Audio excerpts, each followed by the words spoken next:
நான்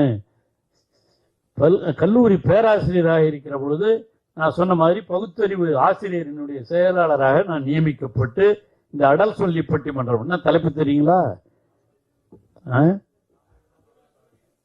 கடவுள் கொள்கையை பரப்புவதில் காமச்சுவையை அதிகம் கையாண்டது சைவமே வைணவமே. இதான் தலைப்பு. சைவமா வைணவமா காமச்சுவையை பரப்புவதில். இந்த மகளிர்லாம் கொஞ்சம் பேர் இருக்காங்க, இல்லைன்னா நம்ம கொஞ்சம் சொல்லிடுவோம். ஆனா அதுக்கு மகளிருக்கே நிறைய டிக்கெட் கொடுத்து வர வைத்திருந்தார் ராமகிருஷ்ணன். அதுல ஒரு இடத்துல சொல்லுவோம், சொல்லாம ராமகிருஷ்ணன்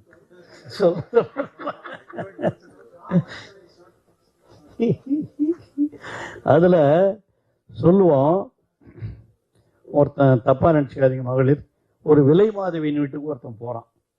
போகும்போது அங்க அந்த அம்மா கேட்குது, நீ பார்த்து நீங்க சைவமா வைணவமா அப்படின்னு கேட்குது.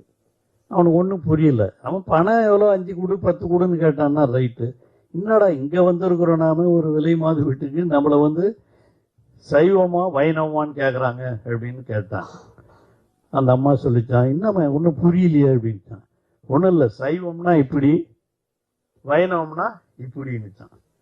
ஒன்றும் புரியல. சைவம்னா இப்படி வைணவம்னா இப்படி. ஒன்றும் புரியல. என்னவா சொல்ற, இதுன்னா அது தீமம் விபூதி இது தானே, அதில் என்ன இருக்கு அப்படின்னா, இல்லை சைவம்னா படுத்துக்கிறது, வைணவம்னா நின்னுங்கிறது. நின்னுங்கன்னா 5 படுத்தா 10 தான். இதெல்லாம் இப்ப அந்த அடல் சொல்லி பட்டிமன்றத்துல நாங்க பேசி பேசி இந்த திராவிட இயக்கத்தினுடைய கொள்கைகளை பரப்புவதற்காக எடுத்துக்கொண்ட நடவடிக்கைகள்.